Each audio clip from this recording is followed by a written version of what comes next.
यहाँ पर आपको आम खबर के हवाले से आगाह करेंगे। आपको बताएंगे कि पाकिस्तान पीपल्स पार्टी का नैब की कंबाइंड इन्वेस्टिगेशन टीम से राबता हुआ है। इसी पर मजीद तफसीलात हासिल करेंगे नुमाइंदा बोल न्यूज़ अफजल जावेद से। अफजल जावेद, अपडेट कीजिएगा।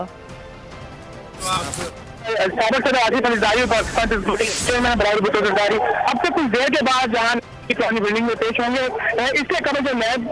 के जो कंबाइंड इन्वेस्टिगेशन टीम से जो है पाकिस्तान पीपल्स पार्टी ने रब्ता किया, 11 बजे का वक्त जो है फैसला कर लिया गया कि आसिफ अली जरदारी, बिलावल भुट्टो जरदारी 11 बजे नैब की जो पुरानी बिल्डिंग है वहाँ पहुंचेंगे और दो कंबाइंड इन्वेस्टिगेशन टीम जो है नैब और जो हेडक्वार्टर है वहाँ मौजूद है और दोनों टीमों को अलग अलग कमरों में बढ़ा दिया गया है। एक टीम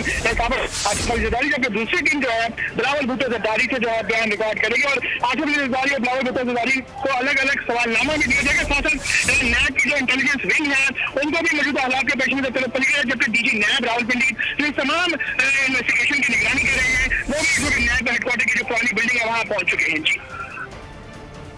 अच्छा अफजल जावेद, आपसे ये जानना चाहेंगे कि इन्वेस्टिगेशन टीम तो ये दो टीमें बना दी गई हैं, एक जो सवालनामा भेजेगी आसिफ अली जरदारी को और दूसरी टीम सवालनामा देगी बिलावल भुट्टो जरदारी को, लेकिन इस वक्त जो है नैब के बाहर की क्या सूरत हाल है, इस वाले से आगाह कीजिएगा। मुजाहिरीन का क्या मौक़िफ़ है, क्या कहना है?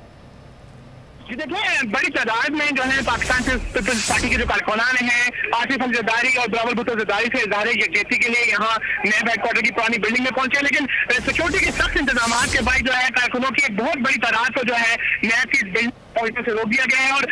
कोई सैकड़ों की तादाद में जो कारकुनान यहाँ बिल्डिंग के बाहर पहुंचने में कामयाब हुए थे उन्हें भी इसकी जानिब से दोबारा पीछे देखे लीना मुझसे हुई हाथा पड़ रही, लेकिन जो कारकुनान है दोबारा नैब हेडक्वार्टर की पुरानी बिल्डिंग के सामने पहुंचने में कामयाब हो गए थे। तकरीबन 300-400 से ज्यादा जो कारकुनान है नैब हेडक्वार्टर की इस बिल्डिंग के सामने मौजूद हैं। जी अच्छा अफजल जावेद, आपसे ये भी जानना चाहेंगे, वफाकी वज़ीर आमिर कियानी की गाड़ी के ऊपर हमला किया गया था, क्या वो महफूज है? वफाकी वज़ीर आमिर कियानी यहाँ से गुजर रहे थे तो पीपल्स पार्टी के कारकुनों ने उनकी गाड़ी को रोका, उनकी गाड़ी पर मुक्के भी बरसाए।